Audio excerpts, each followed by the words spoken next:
ভাইয়া টিকিট না কেটে কোথায় যাচ্ছেন? কি বলো আমার টিকিট লাগবে? আরে ভিতরে আমার পরিচিত লোক আছে, আমি তো কাউকে টিকিট নিয়ে কোথাও ঢুকি না রে বেটা। আমি এখান দিয়ে কেন যাচ্ছি চোরের মতো? সামনে দিয়ে যাবো, আমার সামনে পরিচিত লোক আছে।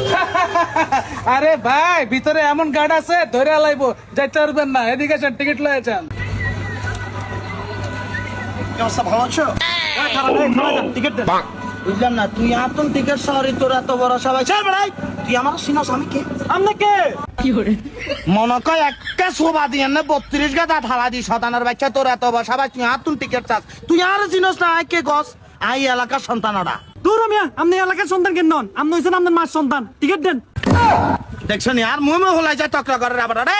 তোর দারোয়ানের সারি কোন হালার তালা দিছ ওটা। তুই আতন টিকিট চাস? তুই আমার চিনস বড় আমি কে বড়? ওরা তোর এত বড় সাবাস, তুই ওরা আর দারোয়ান কস? ওরা এই কাউন্টারের দায়িত্ব আছি। টিকিট দে, নলে ভিতরে ঢুকতাম দিতাম না, কেটে দিবি বার করে দিবি। তোর এত বড় সাবাস ওরা, তুই আর কস আর গেটি টিভি দিবি ওটা।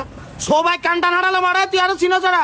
আর বাদ দেবলা সহ্য গোষ্ঠী হইতে পারে আয় আর কত কোটি টাকার মালিক তুই জানোস ওটা? তুই এত কোটি টিয়ার মালিক, ওরা সাবা মারস কেন? ওরা কোটি টিয়ার মালিক হলো, ওরা 40 টাকা টিকিট কেন কেটে না? তোর অন কেটে দিবি বার করে দিবি ওরা। বারো ওরা মাস্তান দিয়াস কেন? বারো তোর এত বড় সাবাস ওরা, তুই আর কলার হাত দিছ ওরা। তুই সাইজ তোরা সাইলে মোড়াইতে মাথা ত্রাই। ওরা তুই আর কলার দিচ্ছস, ওরা তুই আর চাইলবি, চাইলো লাইজ চাইলো, কাইলে তুই না সারি করতাম না, অন্য জায়গা চলে যাম।